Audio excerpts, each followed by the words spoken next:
We wanted the vehicle for $500. A new Tesla. We were fools for believing her. No, you were more than fools. This is Judge Judy. Jasmine and Jose Acosta are suing their former friend, Ramona Segura, for a loan, Disneyland tickets, a garage fee, and fraud. Order. All rise. It's case number 448 on the calendar in the matter of Acosta versus Segura. Thank you. You're welcome, Judge. Parties have been sworn in. You may be seated. Mr. and Mrs. Acosta, the defendant was a friend of yours. How did you meet her? We met her at the bar my husband works at. She's a regular there. We have mutual friends. And it is your claim that the defendant scammed you 3 times. Correct. Tell me when the first time was and how you think that she took your money under false pretenses. Okay, so it started that she was at the bar. She talked to my husband, asked him if we have any children. She stated that she works at Disneyland, that she could get us discount tickets as well as... Is that where you work? Yes, it is. Okay, go ahead. So she stated she worked there, that she could also get us tickets at a discounted rate as well as a hotel. We did mention to her that it was my daughter's birthday coming up in January. So we wanted to take her, so we thought about it for a little bit. When was this? This was in November of 2019. So we talked about it, we discussed it. She, gained our trust. Again, we have mutual friends. It's not someone we just... Don't go, just give me the facts, ma'am. So the facts, she told us it was the $300. Up front, we had to pay her $300 for her to reserve the hotel room. So that's when we went ahead and gave her $300 cash. So following the $300, it was a remaining balance of $200 the day of. And that was in December, the beginning of December. Exact date for you, I'm sorry. Just a minute, so eventually you gave her, for this, $500? Yes, no, so it was $300. The day of, we were supposed to give her the remaining $200, but that never happened. We were never taken to Disneyland. It was canceled. We did not go to Disneyland. Well, who canceled it? We did, because initially, the first date that she was giving us to go, she had an excuse where we didn't go. So for the first day she gave us, it was an excuse that the park was busy. She started talking about this coronavirus that's going on. So you're missing me, and you're talking too fast. So you gave her the $300. Correct. And you made a date with her to go. Correct. She was going to be there because she works there. Correct. She canceled that date, or you canceled that date? The initial date. The first date? Yes. Who canceled? The reservation for it to be the 8th and the 9th of January for us to go to Disneyland. All right, so she gave you the dates. These are the dates you can go. Correct. And you gave her $300. We gave her $300, yes. And you were about to go. On what date did she tell you that it was canceled? So she took the initiative because my husband... No, look at me and talk slower. I'm sorry. So she had took the initiative to cancel it because my husband got sick. Just a second. Yes, ma'am. So you canceled it? No. Well, if your husband got sick, then he couldn't go. Yeah, but she took the initiative to cancel. She said I had already canceled. So she was rescheduling for us to go again. You may be right. Yes. But don't avoid answering truthfully. No, ma'am. He was sick. Correct. So you stop playing with your paper.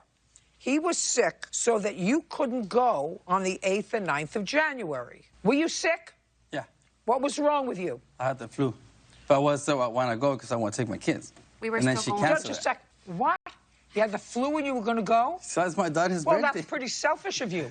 And stupid. It's my daughter's birthday. I want to take my daughter. That was pretty selfish and stupid. If you have the flu, to go to Disneyland with a whole bunch of other people, to give a whole bunch of other people the flu.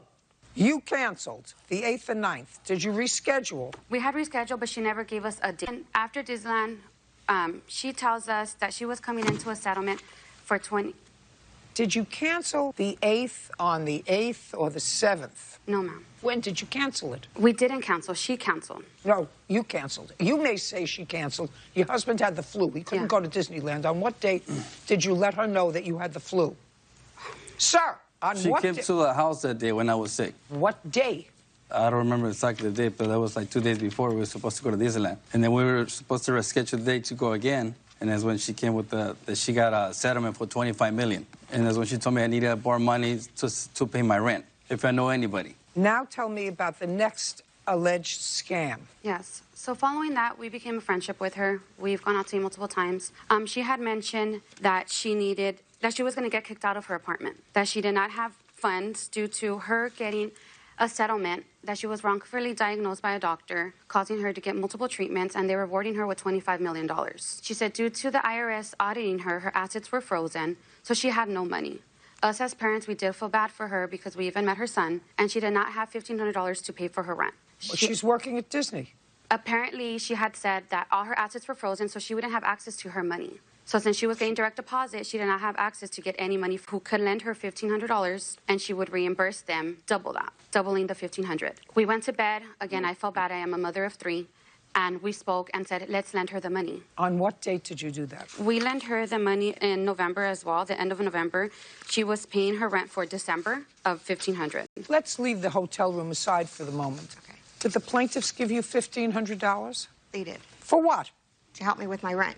It was never a conversation with Jasmine. It was always conversations with Jose. And he said that he's been in tough situations, that he had spoke to his wife, that he would help me out. Good. Did you pay him back?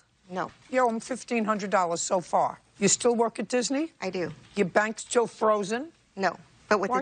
with the Disney, can I say my side of the story? I suggested when he became sick with the flu not to go to Disneyland because he would not enjoy himself, because he would be grouchy. And so I offered him another date to go, which was in a text message, January 29th through the 31st. So I offered them another date to go, and they accepted that date. And then they turned around and canceled thereafter that she wasn't getting her unemployment check, her disability check, and she was not going to be able to go. These were non-refundable tickets. Can I see that text, please?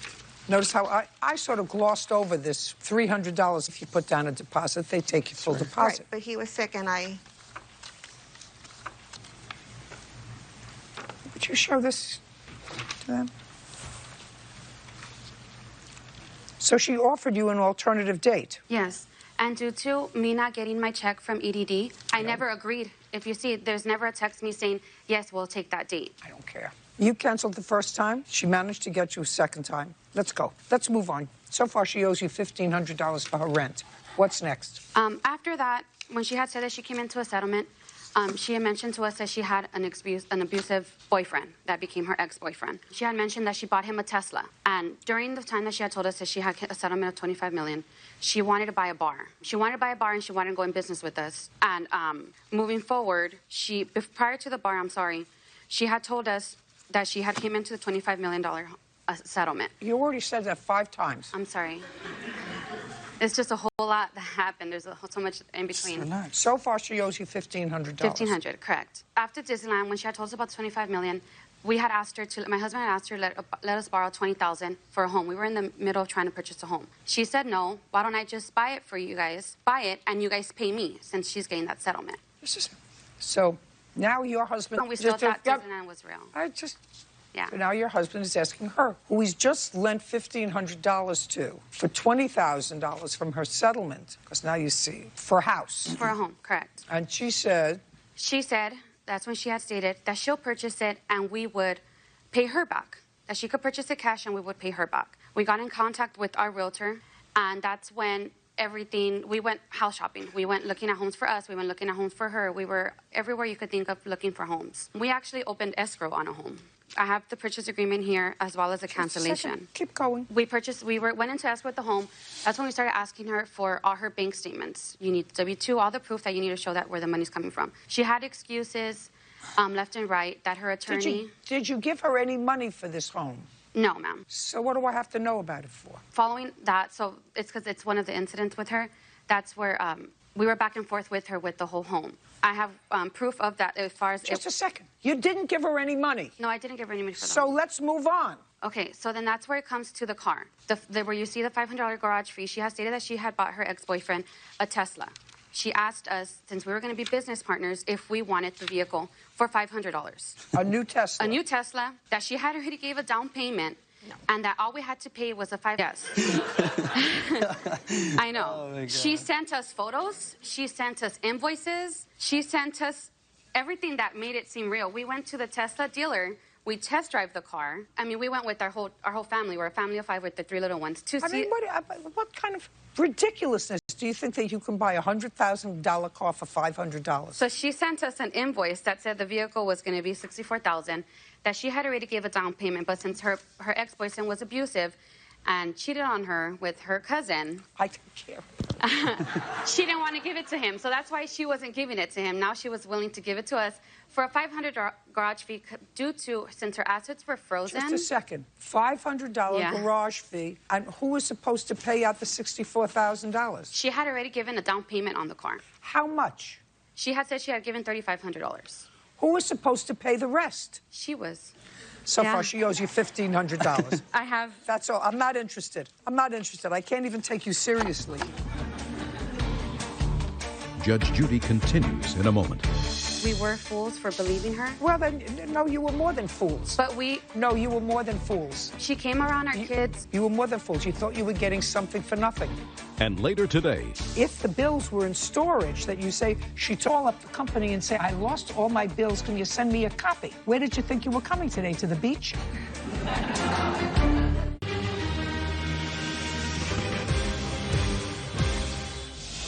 Jasmine and Jose Acosta claim former friend Ramona Segura defrauded them on several accounts. Now, so far, show me proof that you gave her $1,500. There you go.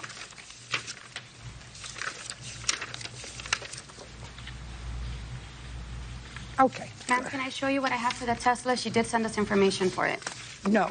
I'm going to tell you why. Because you have to know that either you're getting conned or somebody is stealing something when you're going to get a $60,000 car for $500. It's like going up to somebody and say, you want to buy my Rolex? I need money right now. I have to go buy a bowl of soup and a bagel. So I'm going to sell you my Rolex, which is a $25,000 watch, for $50. And then you say, oh, yeah.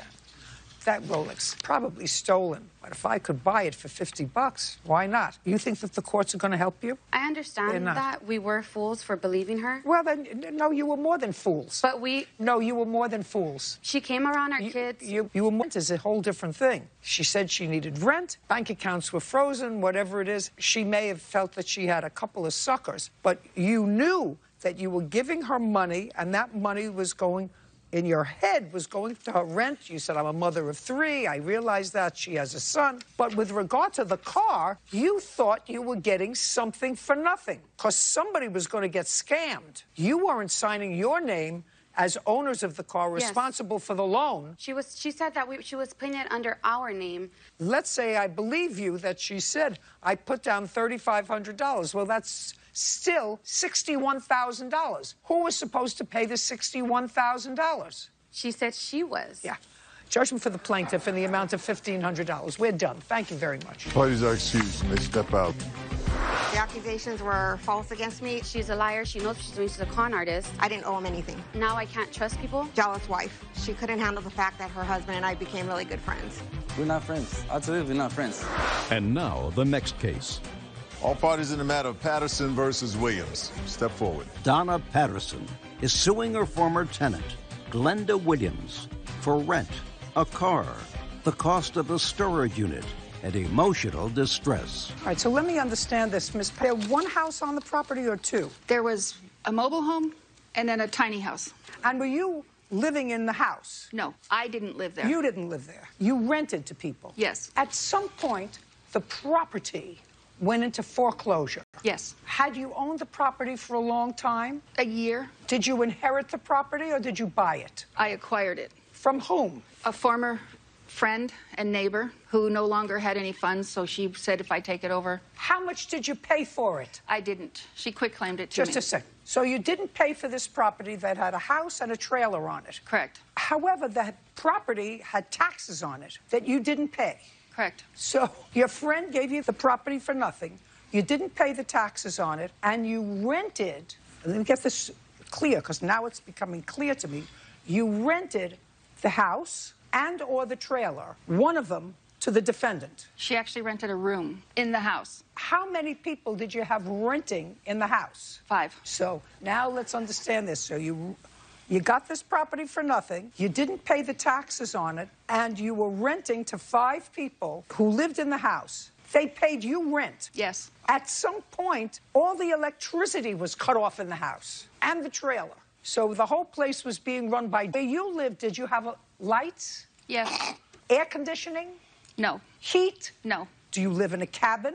No. What kind of place do you live in? I lived in a home, a regular house, but the air conditioning and heating had broke, so I didn't have it for 3 years. All sounds like a whole lot of problems to me. Judge Judy continues in a moment. You want to come back here when you have all the paperwork? I'll be more than happy to let you go outside. Now you have the name of the company, call them up, fax it here, and you can come back tomorrow. You want to do that? Yes or no? No. Of course not. Okay. Real cases, real people. Judge Judy. Donna Peterson says former tenant Glenda Williams is a squatter. Glenda's countersuing for the cost of a generator. Okay. In any event, what you say is that she became a squatter and didn't pay you rent Correct. in a house that had been foreclosed that you weren't paying on. I didn't know it was foreclosed in the beginning. Who cares? I don't care. You weren't paying a penny. I was paying another company to keep it out of foreclosure so their rent could go towards getting it out of foreclosure. Let me see what you were paying another company to keep it out of foreclosure. I only have the name of the company. I don't care. Because it was in storage that she stole. Name of the company doesn't. Pathetic position. It's not as if you rented to the defendant in a house that you were maintaining, that you paid for, and that you were paying the taxes on, and she was living there squatting on this property and didn't pay you rent from August until May, even though it was run on a generator. But that's not correct. I'm sorry. It's not correct. She had all the other utilities. You said to me somebody gave you the house last year. Didn't you tell that to me? Or was it 2 years ago that they gave you the house? I'm sorry. It was 2 years ago. If I said one, I'm sorry. Well, you're an adult woman. You live in a house. Then you know on a house, on property, there are taxes that have to be paid. So it's not 1 year you didn't pay the taxes. You didn't pay the taxes for 2 years. No, I didn't. I didn't pay the taxes. Then you were a squatter on that property, too. No, Your Honor. I still paid all the other bills. I paid $750 every month to keep it out of foreclosure for 2 years. Just a second. Show me. My receipt was in storage, which is another part of the case. Just a second. It's not another part of the case, madam. Let me tell you this. There is zero sympathy, because if you were paying $750 a month to keep the house out of foreclosure, A, you weren't successful, and B, if the bills were in storage that you say she took and destroyed or she got rid of, then all you have to do is call up the company and say, I lost all my bills. Can you send me a copy? Where did you think you... Judge Judy continues in a moment. Closed captioning sponsored by. Are you in a family dispute? Go to judgejudy.com, like us on Facebook, and follow us on Twitter.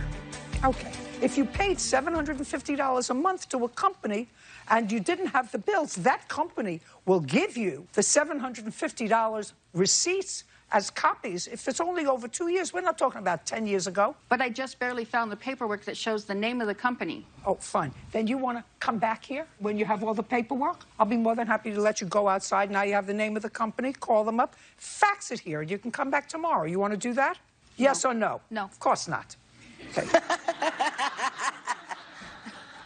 Now, you have equally as ridiculous a lawsuit. You know, you say that she used your generator to fire up the house and to keep the basic necessities going, and because it was used so often, your generator, that it blew. That's your counterclaim? Yes. Goodbye. Goodbye. No, it's not. We're done. Your Honor, there's a whole lot more to this. Parties are excused. You may step out. Judge Judy continues in a moment. And on the next Judge Judy. You moved in with your grandfather. A young woman runs into trouble. He's punched you. For first-degree murder. Next Judge Judy. For 2 years, she didn't pay. I'm glad it is all over with. I paid for the generator to be fixed. She illegally hooked up the electricity. I paid $300 to fix it. Did a trench underground. I'm just so glad it's over. Never again. I am glad this matter is over with, and I'd like to thank Judge Judy for having me on her show.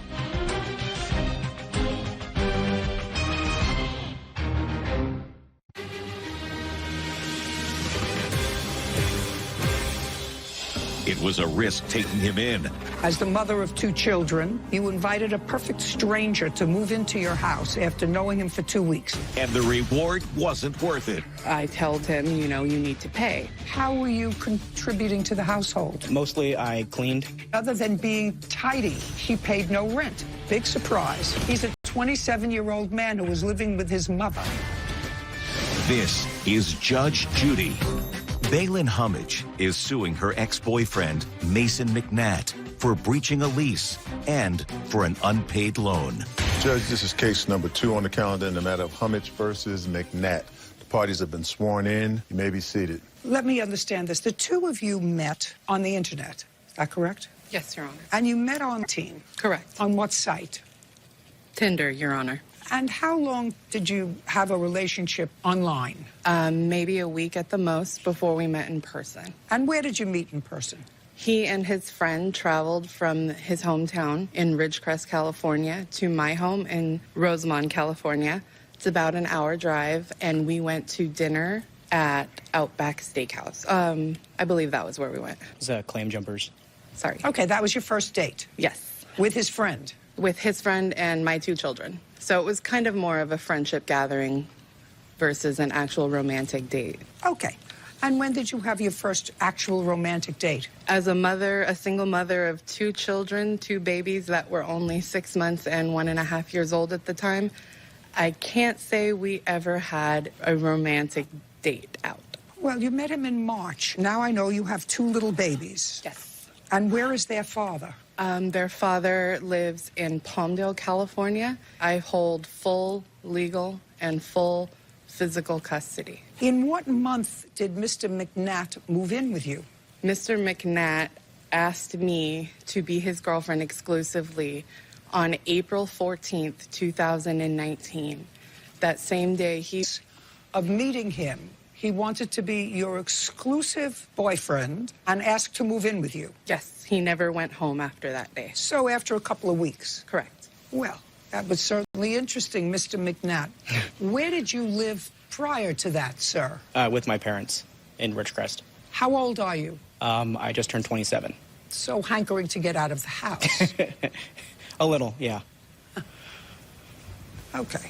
So now, using excellent judgment, as the mother of 2 children, you invited a perfect stranger to move into your house after knowing him for 2 weeks. Is that the story that I'm getting? Yes, that's the story that I'm getting. So he moved in. And how long had you been living in the house or apartment that you were living with your 2 children? I moved in there November 2018. So you had been living there for a while? Correct. And what was the rent in that apartment? $950. Do you work? I do. So you were paying the rent? Correct. And when he moved in, according to your complaint, there was a time that you got behind in rent. In what months did you get behind in rent? March is when I started getting behind. The same March that you met him? Yes. Yes.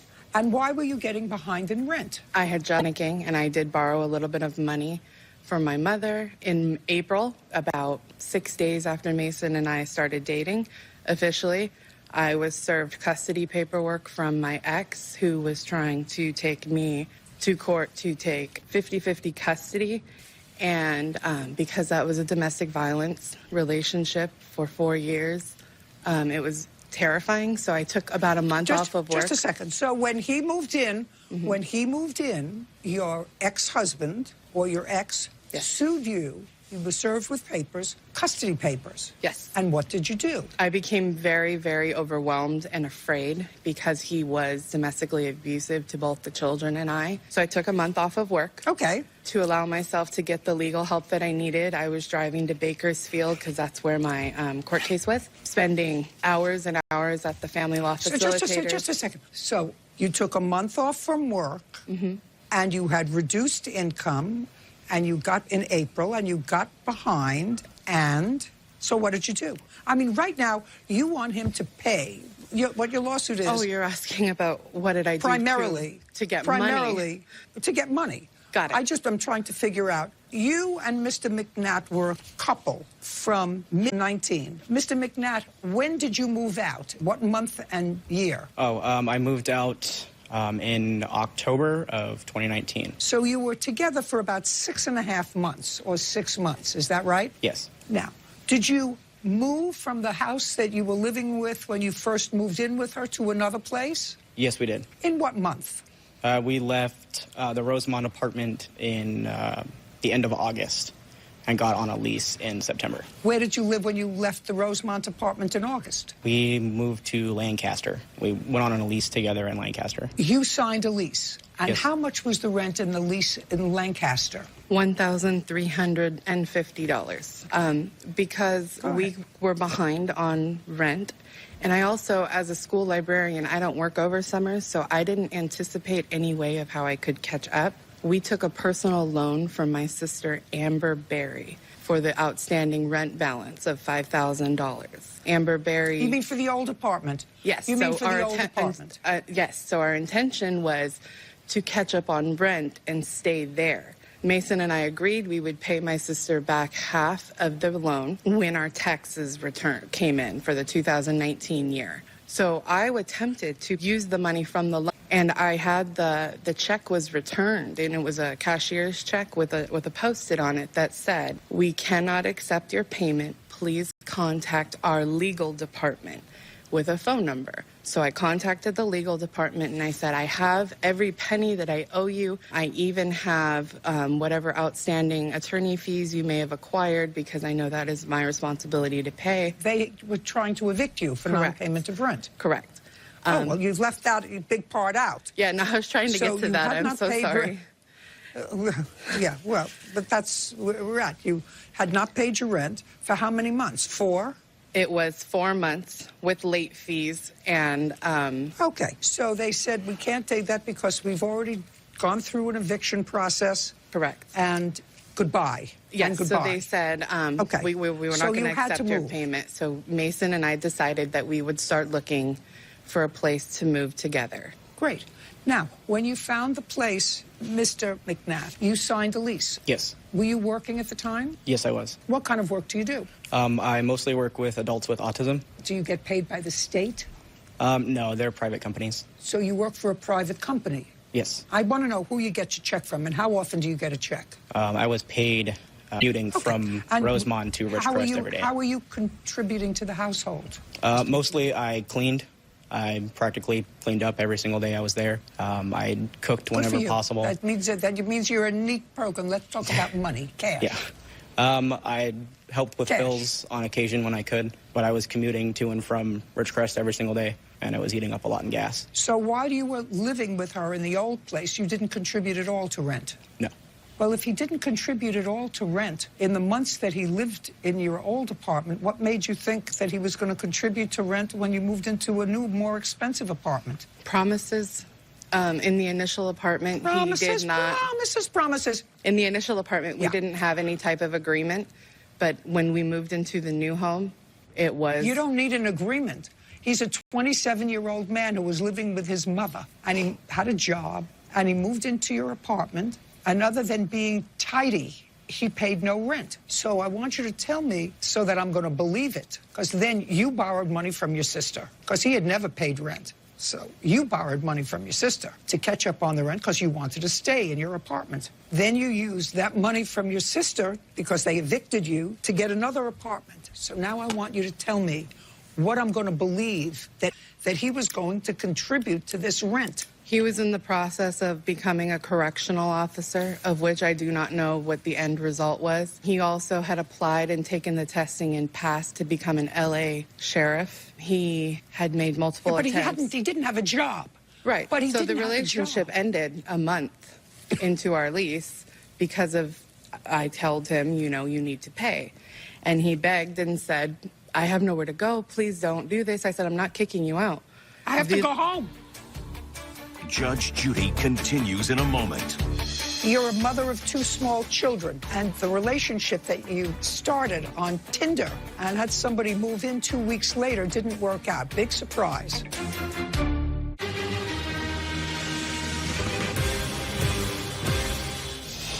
Balin Hummage says she moved in with ex-boyfriend Mason McNatt after dating for only a month. Balin claims Mason breached the lease and defaulted on a loan. Okay, go ahead. We signed a legal agreement. He had every right to stay there. But I said to him, I need you to pay rent as you had agreed. So I never kicked him out. I never told him, you need to leave. You need to find somewhere else to live. I said, you can stay here as our lease agrees. What were the problems? You're a mother of 2 small children, And the relationship that you started on Tinder and had somebody move in 2 weeks later didn't work out. Big surprise. Are you still in that apartment? I am still in the house, yes. Are you current in your rent? I am current. Do you intend to stay there? I do not know if the landlord will allow me to, but I would appreciate it if Why? I could. We asked the landlord in March if he would remove Mason off of the lease because Mason had made the decision to leave and he didn't want to be there. And the landlord said, no, I will not remove him off the lease. He has a responsibility to be there. As long as you pay, it's not his responsibility to be there, madam. It's his responsibility to the landlord to pay the rent. So this is what happens. If you fall behind in your rent, the landlord has two people to go against, you and him. His contract is with the landlord, not with you. And as a mother of two small children, I certainly wouldn't want someone to live with me with whom I no longer feel comfortable. You want to tell me what happened when he moved out? What precipitated his moving out? Did you have an argument? Just your casual, just couples fighting, not working out, not being compatible. Okay, that's fair. Did you feel it too, Mr. McNatt? That it wasn't working out? No, it wasn't. Wasn't working out? Well, you know you understand that. Yes, I do. Okay, great. Did you move home to your mother? No, I moved in with my sister briefly, and I just got my own apartment. Huh. Good. Well, that's good. How much rent are you paying? $700. Anybody live with you? My girlfriend, Marie, yes. Does she contribute to the rent? Yes, she does. How much does she contribute? We split it down half and half. Did you think that's fair? Yes. Would you think it was fair if she said, I'm going to keep my half of the apartment clean? That's going to be my contribution. I'm going to be tidy. I wouldn't have minded it. Mm-hmm. How many months did you live in the new house? I was only there for less than a month. He still has all of his, not all of it, a large portion of belongings in my home that he has made. I know, he's got a counterclaim. Okay, but I also, I know, have he has text a counterclaim. messages saying he wants to come and get them. What things do you have there?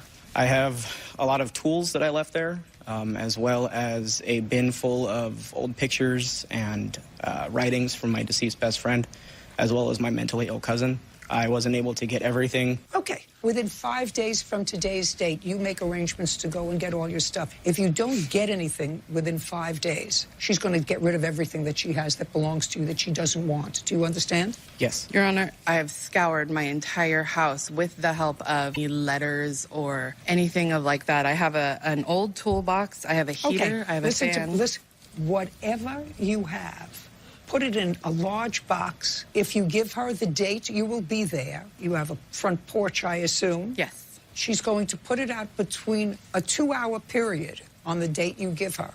If you don't pick it up, you don't pick it up. Whatever is there is what she has. Do you understand? Yes. Judge Judy continues in a moment. Your boyfriend, when did he move in? He does not live with me. Ever? He visits because of the COVID situation, and I was out of work for a while, but he does not live with me. And later today. The one thing that you're complaining about is that they didn't clean the carpet. I assure you, madam, that somebody who paid $500,000 for your house is going to put in new carpet and not use your 20-year-old carpet. Real cases, real people. Judge Judy. Balin Hummage says ex-boyfriend Mason McNatt breached their lease and owes for a loan. Mason is countersuing for the return of his belongings and harassment. Now, your boyfriend, when did he move in? He does not live with me. Ever? No. He visits because of the COVID situation. I was out of work for a while, but he does not live with me. Okie dokie. Mr. McNatt is going to give you $1,350. That is for half the rent for the 1 month that he did live there and half the security deposit. You borrowed money from your sister? That's your problem with your sister. Judgment for the plaintiff in the amount of $1,350. Your property 5 days from today. We're done. What about the harassment charge that I have against her as well? Out! Parties are excused. If I have to pay half the rent from when I lived there, that's fine. It wasn't ideal, but I am happy to feel heard and understood. I didn't feel like she loved me at all, so I wanted to leave. A lot of guilt, a lot of poor choices on my hand. All parties in the matter of Cole versus Dixon, step to the podiums, please. Carl Cole is suing his former landlord, Deborah Dixon, for the return of his deposit and the return of rent. Mr. Cole, you were a tenant of Miss Dixon's, and you were a tenant of hers for 13 years. Yes, I was. Was that in a house or an apartment? A house, Your Honor. And what you're asking for in this case is for the return of your security deposit. Your lease was over in April. You were paying tenant for 13 years. Your security deposit was retained by the defendant. Okay, so I have a few questions for you before I go back to Mr. Cole. Mr. Cole started to lease this house 13 years ago. When did you purchase the house? In what year? It was in 1993. Did you ever live in the house? Yes, I did. Until when? March of 2006. And is that when you leased the house for the first time? Yes, I leased the house in 2007. And prior to Mr. Cole moving in, what renovations had you made to the house? We did a lot of renovations. We did a patio in the back. We did carpeting. Was that when you lived there? Yes. We also painted the house in 2006 before we left inside. Okay, so you painted it. And renewed. Anything else other than painting it? Yes, I'm sorry. We also redid the both bathrooms. Anything else? No. So you painted the house and you did 2 bathrooms? Yes. And then rented it? Yes. And what was Mr. Cole's rent? At the time was $16.95. What was his rent in this last lease? $2,100. And did he pay his rent each month? Yes, he did. What was his security deposit? $1,650. And now you can tell me why you didn't give him back his $1,650. They had ample time to go in and have somebody clean it, clean the windows, repaint inside, or at least clean the walls inside. They didn't clean the bathrooms. The bathrooms were really bad, and so was the kitchen. And not only that... What did you do with the house? I sold it. You sold it. What did you purchase it for? $120. And what did you sell it for? I sold it for $505. And you had rent from the plaintiff over a 13-year period? Yes. Judge Judy continues in a moment. Closed captioning sponsored by... Want justice? Go to judgejudy.com. Like us on Facebook and follow us on Twitter. Now, in what month did you sell the house? I sold the house in March. March of 2020? Correct. What date in March of 2020? It closed on the 24th. The plaintiff was still living there when you opened escrow, correct? Yes. So the purchasers, I assume, saw the house before they opened escrow. Correct. He gets his security back. You sold the house, you made 5 times the money that what you paid for it, and clearly the purchasers of the house didn't have any problem with the dirty windows, and they were going to replace it. To you, the only thing that you did 13 years ago is you painted, and you did 2 bathrooms. That suggests to me that the one thing that you're complaining about is that they didn't clean the carpet. I assure you, madam, that somebody who paid $500,000 for your house is going to put in new carpet and not use your 20-year-old carpet. Your Honor. Judgment for the plaintiff in the amount of $1,650. We're done. Thank you. This case is concluded. Parties are excused. Judge Judy continues in a moment. And on the next Judge Judy. I have 4 children. 3 of my children live with me. This is the boyfriend. You didn't pay rent for 4 months. I do my part. What do you do for your part other than make children? Next Judge Judy. They didn't give me any written notice of breaking the lease. I think it was fair and just. I was missing about 17 plants that they took out. Yeah, I took the plants out. They were kind of dying anyway. I'm just done with the rental business. I'm glad I'm out of there and everything is wonderful.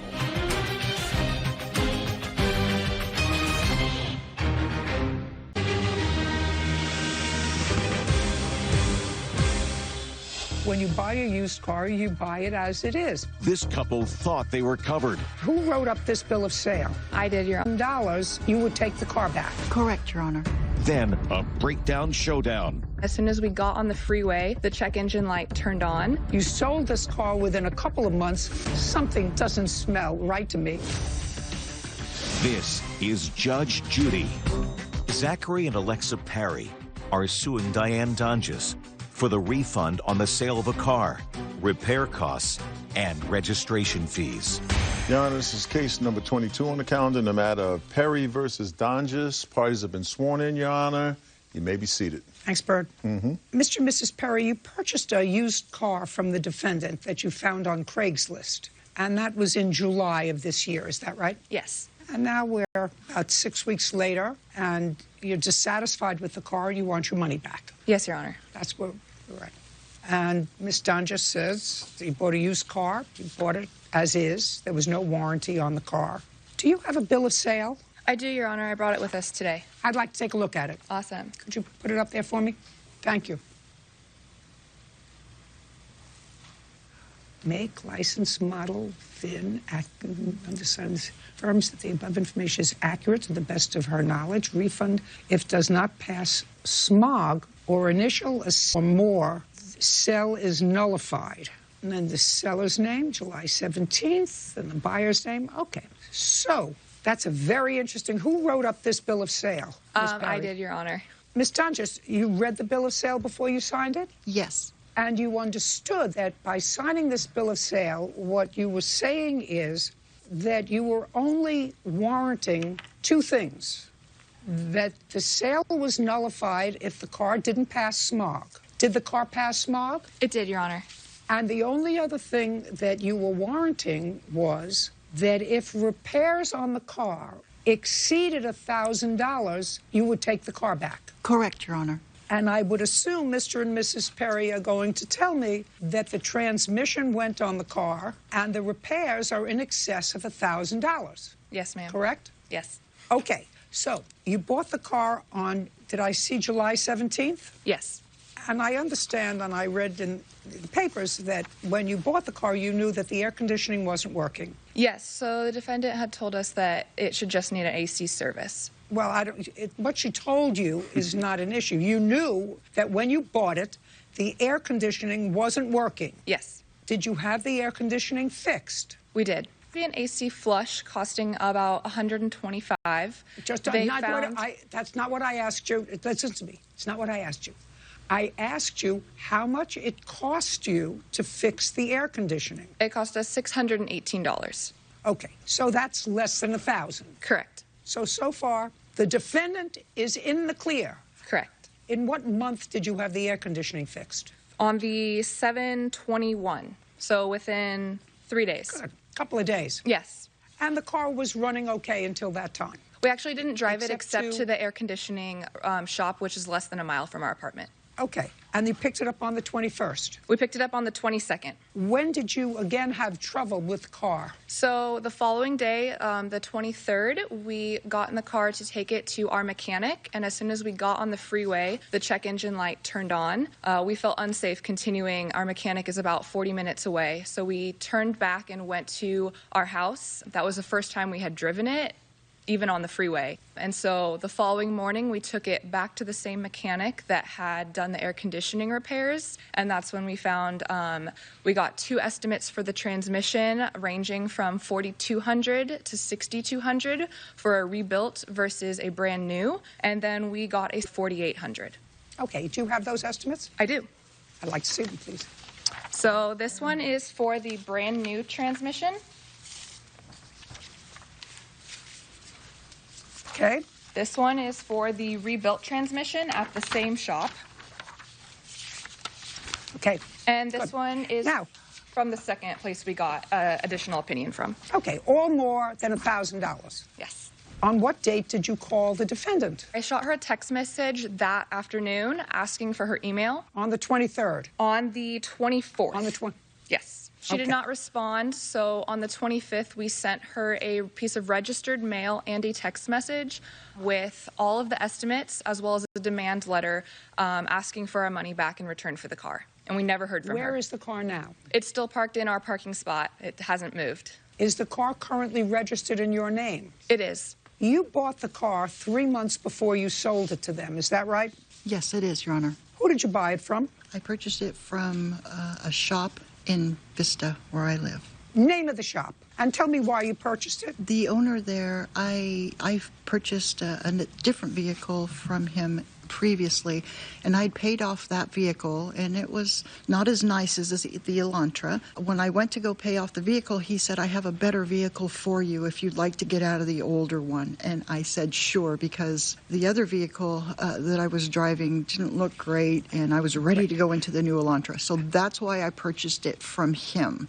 Okay, and how much did you pay him for it? $6,800. And you had it for 3 months? That's right. And you sold it for how much? $4,600. You want to tell me why after 3 months you took a $2,100 loss on the car, Ms. Donges? I purchased another vehicle, a BMW from an auto auction here in LA for a very good price. It's what I always wanted, a German car. And I did that on June 6th because I didn't really expect to find the car I wanted by going to that auction, but I did. And when I brought it home, I'm only allotted one car spot to park my car where I rent a room. Is there a lien on the car that you sold to the plaintiffs? No lien. Is there a lien on the car? There was a lien on the car, yes. There was, not there is. There what?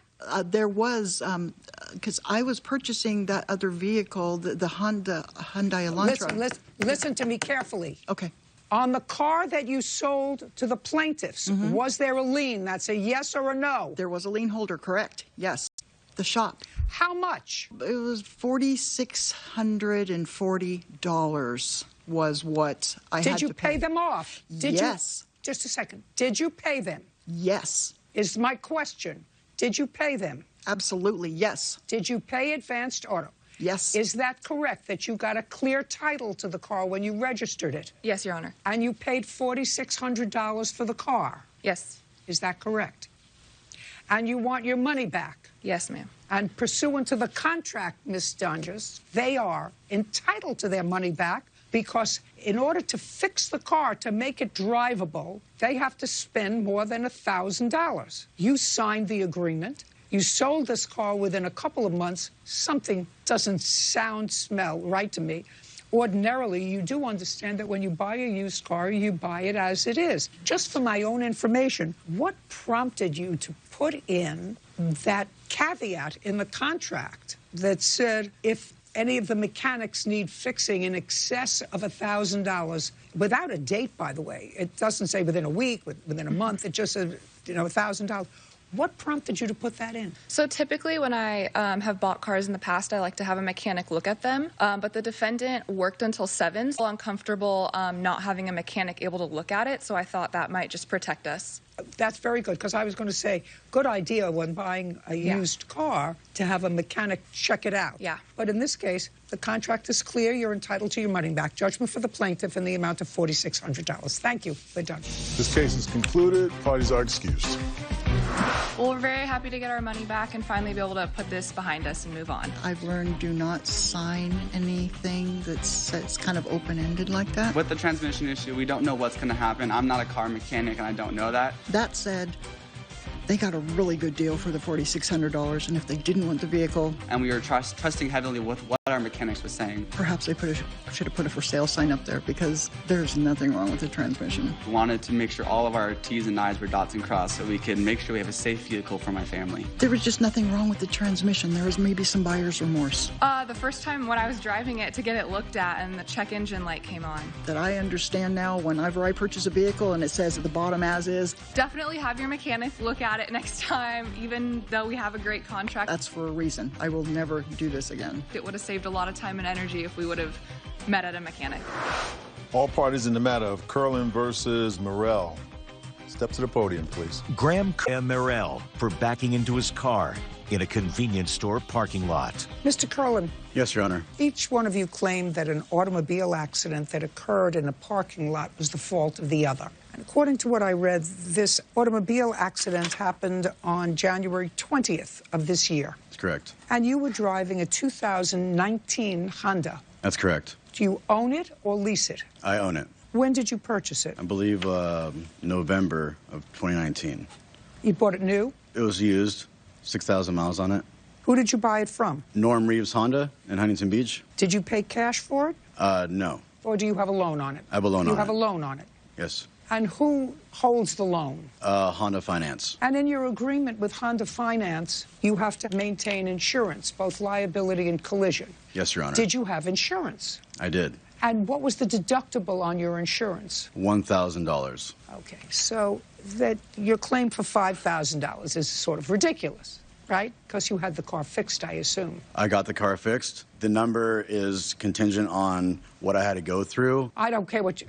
Okay. It's a car accident, sir. It's a car accident. It's not a hanging. So you had a $1,000 deductible. Correct. Did you pay the $1,000 to Honda to fix it? I paid And you paid them by check? by card. I have the receipt right here. By credit card. And the credit card says $1,000? Yes, Your Honor. Show me. I also have a bank statement. This accident happened in January, and you didn't have the car fixed until June. Correct. Any reason for that? I had to save the money to pay for it. Save what money? The $1,000 For the deductible. Correct. Okay. Very good. So now that we figured out that $5,000 is not the right figure, you're actually suing for $1,000, which is your deductible. You went to a convenience store where this accident took place in the parking lot. Was anybody in the car with you? Yes. My coworker, Dave, was in the car in the front passenger seat with me. Okay, good. I'm going to hear from him in a moment. Judge Judy continues in a moment. I asked him if he was okay. He said, yeah, he's fine. He asked me if I was okay. I said, yeah. He also mentioned that his brother has a body shop and that we can go and get it fixed right now. Does your brother have a body shop? No. Just a second. Does your brother have a body shop? No, that's incorrect. Who do you know that has a body shop?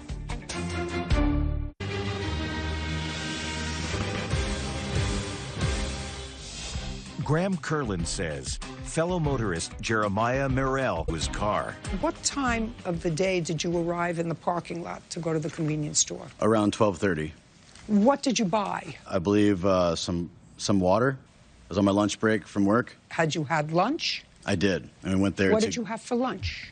Del Taco, right across the parking lot. So what did you go to the convenience store for? To get water. They didn't have that at the taco place? No, not bottled water to take back to work. Okay.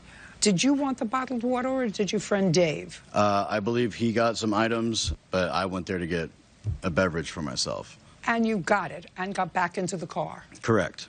And you were parked alongside other cars, so you started to back out? Correct. You have the diagram. I'd like it put up. Good. So you are one parking slip away from the defendant. Was there a car parked in between you and the defendant? There was. So that's missing a car, a green car, in between plaintiff and defendant. There was one car missing.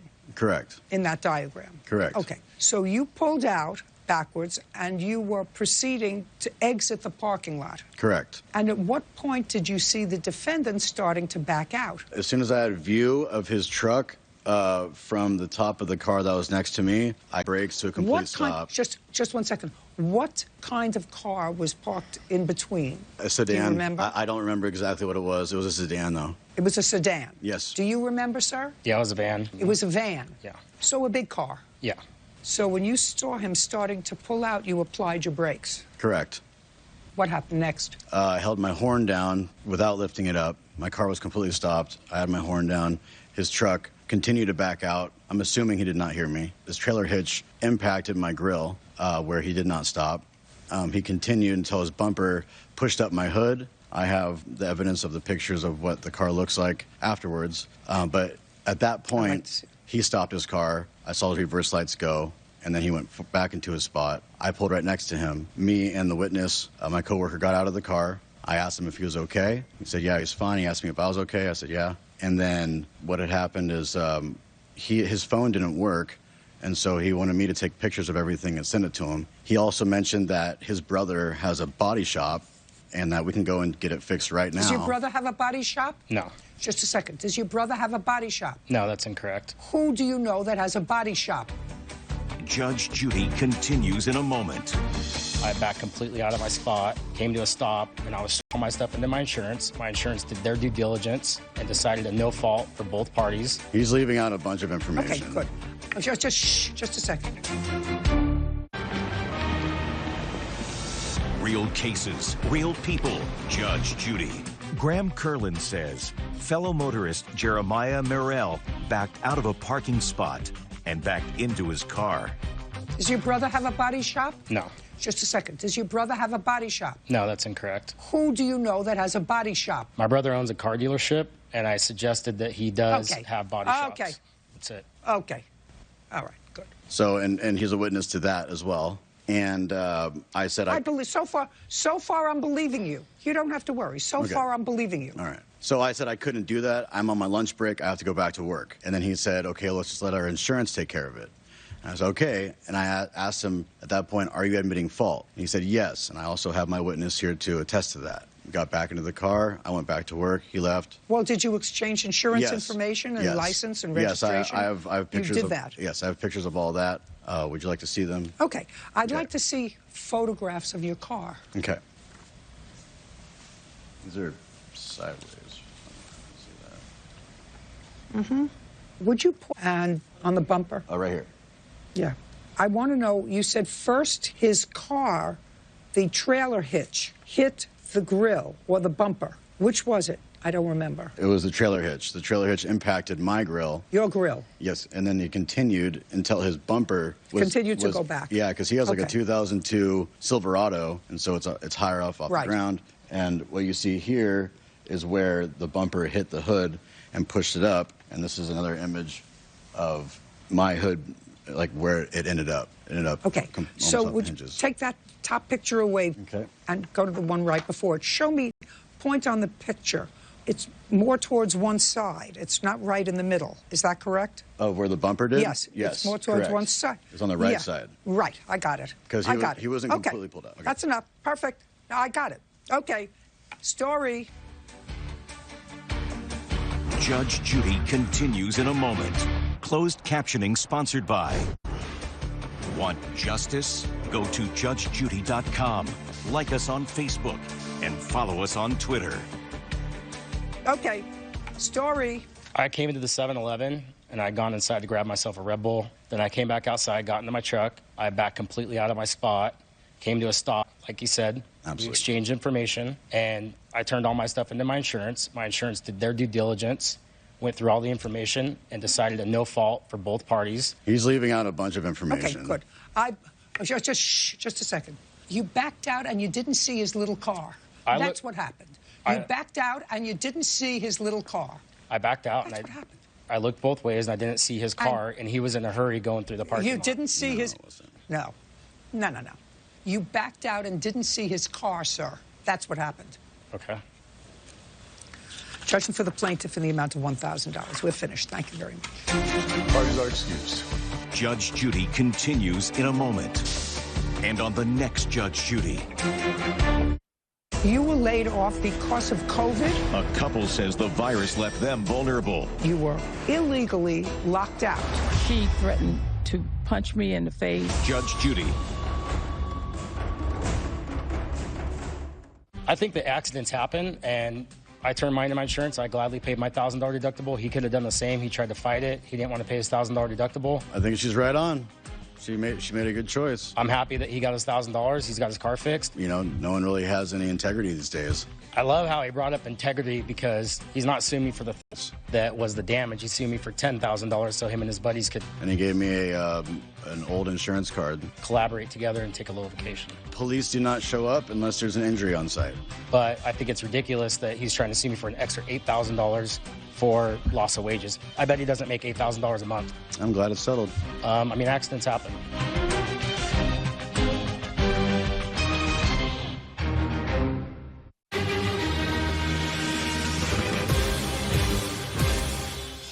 I just want to know what kind of a nasty guy he is. His lying was a big problem. Did you ever live together? No. It was my apartment. He moved in with me. Then his cheating was exposed. He was still involved with Claudia. She reached out to me. Came to find out that, yeah, he was lying to the both of us. Couldn't you tell who he was? Yeah, I fell for the sweet nothings. This is Judge Judy. Randa Ramia is suing her ex-boyfriend, Adrian Astorga, for unpaid loans to help his business. Judge, this is case number 26 on the calendar in the matter of Ramia versus Astorga. Both parties have been sworn in, Your Honor. Mr. Astorga, I'm going to start with you. How did you hurt your arm? Work accident. I broke in a work accident. When? 2 weeks ago. No, a log. We were rigging and it came back and hit my arm. You have children, is that right, sir? Yes. How many children do you have? 2. How old are they? 11 and 2. And what's their mother's first name? Claudia. If you have 2 children who are 11 and 2, Claudia and the 2 children's, their parents are the same. So you and Claudia have 2 children. No, it's 2 different. So you have 2 children with 2 different ladies. Yes. What is the 2-year-old's mother's name? Claudia. And what is the 11-year-old's mother's name? Andrea. Which one do you live with now? Claudia. For how long have you been living with Claudia? 2 years. Did you start living together while she was pregnant or before? While she was pregnant. You lived with her during the child's birth? Yes. And continuously until now? Yes. So I'd like you to explain to me, sir, how you managed Miss Ramea. Explain that to me. I used to work for her dad. Well, that doesn't make you funny. That makes you an idiot. I mean, it's not funny. You used to work for her father in what? Carpet cleaning. And when did you stop working for him in carpet cleaning? About a month after I started. And what did you start to do then? Got into the tree service. When did you start seeing the plaintiff socially? We've been on and off. For how long? I want to say 4 or 5 years. Father, while you were dating her? No, we weren't dating. I met her working for the dad, but I didn't know that she was the daughter of the owner. So when you say you've been dating on and off for 4 or 5 years, did you ever live together? No. Did you ever stay at her home for a period of more than 3 days? No. Is that correct? We moved in together last year, September. September of 2019? Where did you move in together? Into an apartment. Did you both sign the lease? No, it was my apartment. He moved in with me. I had already had a lease. Let's deal with it. Let's answer my questions directly. You didn't move in together. He moved in with you in September of 2019. Correct. Was he there on a full-time basis? Yes. 7 days a week? Yes. Your lawsuit is about money that you allege he owes you as a result of using your credit cards to start a business in July of this year. That's correct, and that was for the insurance. That's in this year? Yes. At that time, he had, according to you, been living with you continuously since September 2019. That's correct. And he used your credit card. That's what this is all about. He used your credit card, and he bought a whole bunch of things for his business. He thinks this is all funny. I have to tell you something, sir. She may see what is appealing about you. Me, not so much. Found out that he was still involved with Claudia. Correct. Tell me how you found out he was still involved with Claudia. Well, she reached out to me. And when? I want to say in May of this year. How did she reach out to you? She sent me a letter by Yelp. Do you have it? Yes. I'd like to see it. I'd like to see it. Well, I have a text message where she's asking me to meet with her in person. I would like to see the letter she sent to you. Sure. Let me find it. I'm sorry. You think it's okay to contact my fiance? What kind of woman are you going after someone who is engaged? This is the second time your thirsty gets involved in our relationship. Do I really have to keep going? Yes. When he was living with you, we were still together. He used your car to come to my house. You have to email him to talk to him. Does that tell you something is up? You're stupid. When he made you wait at Starbucks and left you there because he was on the phone with me, you want him so badly, you can have him. Get something straight. You will never be first. I'm dumping his cheating, but you will never take my place. He will never love you. You're just some chick he's trying to use to pass time. You will never take my place. Okay. So then you met her in person? Yes. Now, what had Prince Charming told you about his relationship with Claudia? He was keeping You knew he it- had a child. Yeah. He was keeping it civil between the two of them because he felt that if she knew about our relationship, she would probably hold the child from him spending time with him. So that's the reason he gave you for not introducing you to the child? Yeah. I assume. Well, I met the kid. Where? We took him to a pumpkin patch. When? That must have been... Halloween. Sometime in the fall of... Around Halloween. So he was about a year old then? About, yeah. Too young to tell the story. Right. Right. You started to say that you made an appointment to meet Claudia. No, I just want to know what kind of a nasty guy he is. I'm just trying to figure it out. That's okay. Well, we did meet in person. She was more cordial then. We talked about it, and it came to find out that, yeah, he was lying to the both of us. Right. Does he ever see his 11-year-old child? Yes. Is that a boy or a girl? It's a girl. Does he have visitation with that child? I believe so. Did you ever meet that child? No. Do you know why he left your father's business? So that he can go into the tree business, because carpet cleaning really wasn't what he wanted to do. Wasn't his dream job? Correct. Doing trees and breaking his arm is his dream job. I guess it's a lucrative business. I'd like you to tell me, according to you, he moved in with you in September of 2019, and he lived with you. Yes. There had to be some periods of time that he lived together until me and her actually met, and she had told me that there was moments that they were living together. You mean periods of time when he wouldn't come home, that there would be a reason that he wouldn't come? No, he came home every day. He can't be sleeping in. No, he came can't home be every sleeping day. in two places. He came home every He did? day. Yeah. Well, then, is Claudia missing a few? She didn't realize he wasn't there for almost a year and a half? Well, while he was living with me, he wasn't living with Claudia. Claudia was living with her mother. And apparently, from what she understood, is that he was living with a coworker, and I was just a sister. Is that what you told her? No. Sir? No. No. Well, how did you explain this living with somebody else? I wasn't living with her. To Claudia? I was living with Claudia. You weren't living with her. You were living with Claudia. So she's psychotic. Is that A little what bit. Now, how did you get possession of her credit card? I didn't. She made payment. Yeah. What? I didn't. You have to be very careful. Yeah, so you never charged anything on her credit card? Not physically. Is what you're saying? Yes. What do you mean not physically? You mean I've emotionally? never used the card. You tried, I've never you used the charged, card. You've never bought anything for yourself using her credit card? No, I didn't. Explain how that happened. Well, I have evidence. Yes. I mean, I can show you. Well, how did he use handed the credit your card, credit card? I handed the credit card into his hand. That's how he got the credit. Or the insurance for his company that I have here. And how much was that for? That one was for $3,100. And then there was okay. It's just a... Go ahead. Explain that to me. $3,100 for your insurance. Explain it. She paid it using... It was paid by her credit card. Yeah, by her. Well, how did you do that? You said to her, this is my insurance payment. Yeah. Can you pay it with your credit card? Right. I mean, I want you to tell me how it happened. At that time, I was short on money, and she insisted to pay for it, and I told her No, not insisted. I want physically. Physically. Sir. Your question... Physically, not emotionally. Your question is... My question is, how did the insurance get paid? Did you hand her... She paid for it. The bill? No. There's something wrong with you.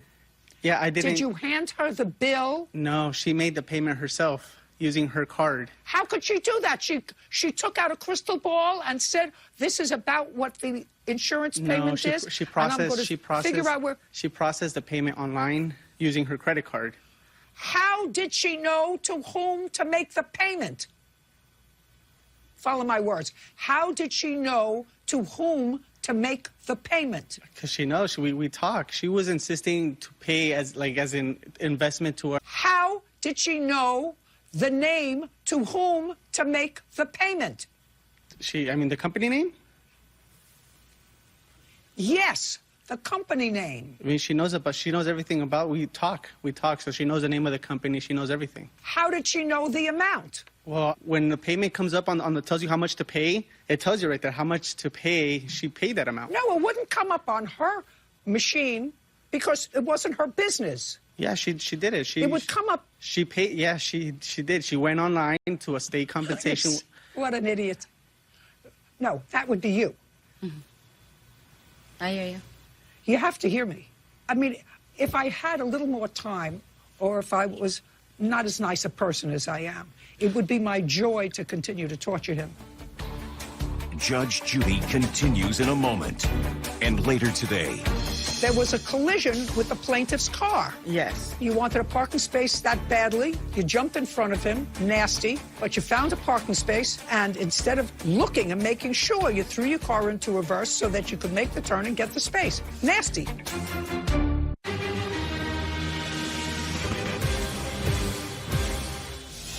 Randa Ramia says ex-boyfriend Adrian is made on behalf of his business. Now, if I had a little more time, or if I was not as nice a person as I am, it would be my joy to continue to torture him. But tape is very expensive, and CBS doesn't like to pay for tape just to see me humiliate somebody. Mm-hmm. I mean, couldn't you tell who he was? Yeah, I fell for the sweet nothings. No, you fell for it. I fell for the sweet nothings. If you fell for it, my dear, you have to pay for it. Because there's no question in my mind that this wasn't a loan. No, it wasn't There's a loan. no question in my mind that this wasn't a loan. This was a loan. No way. No, this was a loan. No. And he was paying me back. No. I have proof of him paying me back. He was paying me back. I have it here. He started it back in March. He paid me back $500. It was an absolute loan. In July, he paid me $900. I even have an email where I was actually trying to figure it out because right before we broke up, he had 2 jobs lined up and he had agreed that he was going to pay me $1,000 from that money. That's great. If you had a loan agreement, I would say I would take a look at it. Well, I'm making a ruling now. Listen, if women want to be stupid and give men money. No, it's not. It wasn't about being stupid or giving anybody money. They've been stupid forever. You gave him money because you figured you were going to be together. That's why you gave him money. It was his business. He left your father because it wasn't something that he wanted to do. He didn't want to be in the carpet cleaning. Goodbye. We're done. Thank you. Your case is dismissed. We're done. Bye. This case is concluded. Parties may step out. It was definitely a loan. Shaggy said it wasn't me. He was paying me back. It wasn't me just giving him money. To be at 2 places at the same time. I tried. I sent him 4 emails and I never got anything back, so. It was a gift. I'm not a priority. He was probably going to pay me back at some point. It's a future investment in the relationship. It's just not pertinent. Don't do it again. All parties in the matter of Jimenez versus Robles.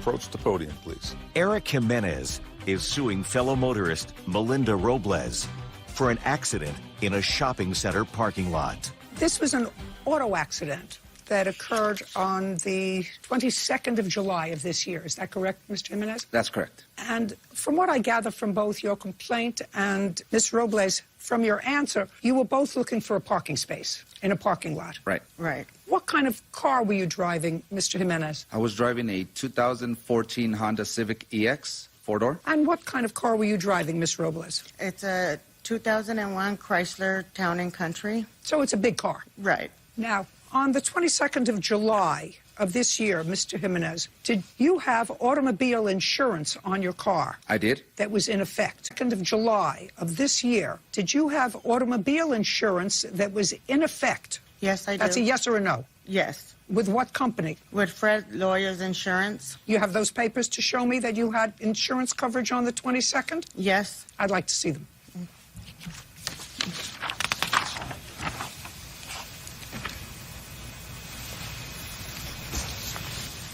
Now, Mr. Jimenez, did you try to contact Ms. Robles' insurance company? I did. Can you tell me what happened when you tried to contact her insurance company? Judge Judy continues in a moment. I saw her rear lights come up, and it looks like she floored it, and she was heading towards my car, and that's when I started honking. I even put my window down to, trying to, stop. But obviously she didn't see me, and she hit my front fender. Real cases, real people. Judge Judy. Eric Jimenez says fellow motorist Melinda Robles backed into him in a shopping center parking lot. Now, can you tell me what happened when you tried to contact her insurance company? Yes, ma'am. I actually contacted my insurance first, but unfortunately, because the damages didn't exceed my deductible, which was $1,000, my company, insurance. Well, tell them. Right, so I called. I gathered that. I called her insurance company, and I went ahead and gave my statements to the representative from her company. And about 2 weeks after the initial call, her adjuster called me and said, due to the fact that Ms. Robles had stated to them that she wasn't at fault, her adjuster stated, we're going to take our client's word and we're going to decline your damages. Fine. Okay. The reason I'm asking that question is because it seems to me the damages, as you indicate in your complaint, was $719. That's what it cost to fix your car. That's correct. And so you were out of pocket that $719. That's I correct. just wanted to make certain that we're not here because somebody didn't have insurance on that day. No, ma'am. Okay. So you were looking for a parking space. That's correct. On the 22nd. About what time, Mr. Jimenez? I would have to say around noon, 12 o'clock. And when you saw the defendant for the first time, can you tell me where she was? When I seen her for the first time, she cut me off abruptly. She came around you? Correct, to get a parking spot. Yes, ma'am. She came around you? That's correct. So you're both going relatively slowly in a parking lot, And the first time you saw her, she went around and got in front of you. That's correct. And then what happened? Due to the fact that there was another car facing us, she didn't know, but that Coming car... from the opposite direction. Correct. That car took that parking spot. So neither her So nor I scooted got into it. that parking spot. Correct. So now she's in front of you. That's correct. And then what happened? So she started making a right turn into another parking aisle, still an aisle. An aisle, not a spot. Nope, an aisle. As soon as she turned right, I was right behind her. There was a stop sign. I looked both ways, make sure I had a clear sign. I continued to make the same right she made, and as I was making a right, I saw her rear lights come up, and it looks like she floored it, and she was heading towards me to my car, and that's when I started honking. I even put my window down to start, trying to stop. But obviously she didn't see me, and she hit my front fender. Judge Judy continues in a moment. Closed captioning sponsored by. Want justice? Go to judgejudy.com. Like us on Facebook and follow us on Twitter. Now, Mr. Jimenez. Yes, ma'am. Would I be correct that when you got out of the car and she got out of the car, Right. was there a parking space available? Yes. After she says Right. that there was a parking space available. Right. That's what you said in your answer. Yes. Is that right, Ms. Robles? Yes. And so what you did, according to you, was since you had a very big car, you needed to make a wider turn. Right. Right? Yes. That's not what you say. That's what I'm saying. But you needed to make a wider turn. And in order to do that, you had to back up your car a little bit. Yes. Right? Yes. Yes. And when you backed up your car a little bit, there was a collision with the plaintiff's car. Yes. Right. Right. Well, you have to pay him $719. That's what happened. You didn't see it. You wanted a parking space that badly. You jumped in front of him, nasty, but you found a parking space, and instead of looking and making sure, you threw your car into reverse so that you could make the turn and get the space. Nasty. Cost you $719. Judgment for the plaintiff. We're done. Ma'am, Thank Judge, you. I'm also suing for lost wages. You also, I'm I also saw suing that. for lost wages. We're done. 700. I heard you. I heard you. I'm ignoring you. Copy. $719. Got it? Got it. Copy. Perfect. Thank you. Concluded. Parties are excused. Judge Judy continues in a moment. And on the next Judge Judy. Both checks bounced. Yes. Can you not say the word bounced? They were bounced. You knew that there were insufficient funds.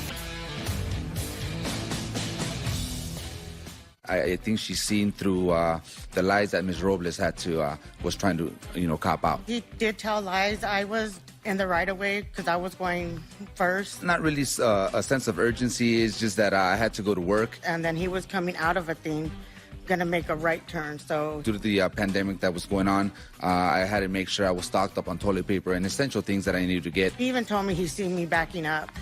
But my question is, why didn't you back up as well if you know I didn't hear you? And I needed to get my groceries done ASAP, so... Your horn, But that's okay, Oh, wow. She started laughing uncontrollably. No, I've never laughed. I'm not that type of person. I was more scared because I didn't know. And it kind of threw me off. What was going to happen, I'm not like that.